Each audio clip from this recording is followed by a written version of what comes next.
congratulations on the film. Thank you so much. Yeah, I'm so proud of it. To be honest, it's the thing I'm most proud of in my career. Is that right? Absolutely. And did you think? I mean, I know at the end of Forgetting Sarah Marshall, there's the Dracula puppet thing, and I thought, well, he's clearly this is something that means something to him. But did you ever think it could happen? I knew that it was going to be a tough road, but one of the things that I think has been my strength, because I'm like doing leads in movies despite all odds. Believe me, one thing that's never kicked in for me is this isn't possible. Right. In general, and so I just decided it was something I wanted to do, and then I just made sure it happened. Yeah. Yeah, I don't know how else to describe it, but that's sort of how I go through life. So, did you go to the Muppets, the Muppet people, and go, listen, I have this idea, I want to do it, or just give me a bit of the framework? Sure. Yeah, it was right after Sarah Marshall, and I had decided I wanted to make a new Muppets movie, and Disney owned the Muppets, and they had called me in for a general meeting just to pitch me other movies they were doing. Yeah. And I went in and, I was doing R-rated comedies. I'm not a Herbie the Love Bug 2 kind of actor, And so in the middle of the meeting, I stopped, and I was hopefully very gracious about it because I did feel very flattered to be called in and all that. But I said, listen, guys, this isn't the kind of stuff that I do, but you guys do own the Muppets, and that is something that I'm very passionate about. I have an idea, and I laid out the full idea for them.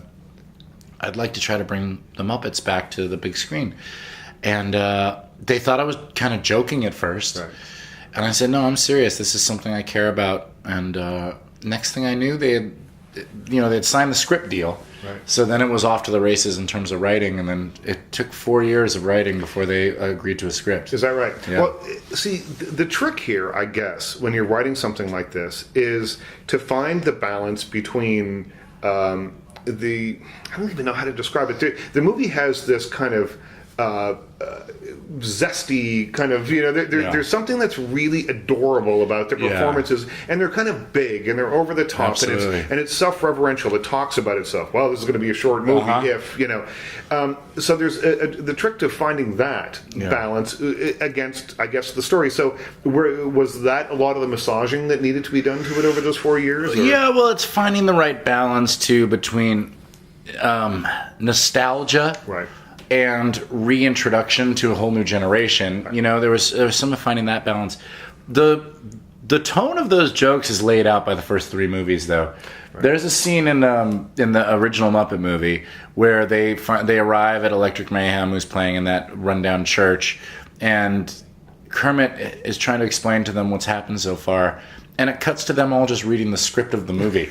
Right. Do you remember that? Yeah, totally. And it gets to the point where I can't remember the exact lines, but Electric Mayhem's like, and then they walk into a church and meet Electric Mayhem. Well, I guess that's where we are. So they've always done the self-aware kind of breaking the fourth wall kind of jokes.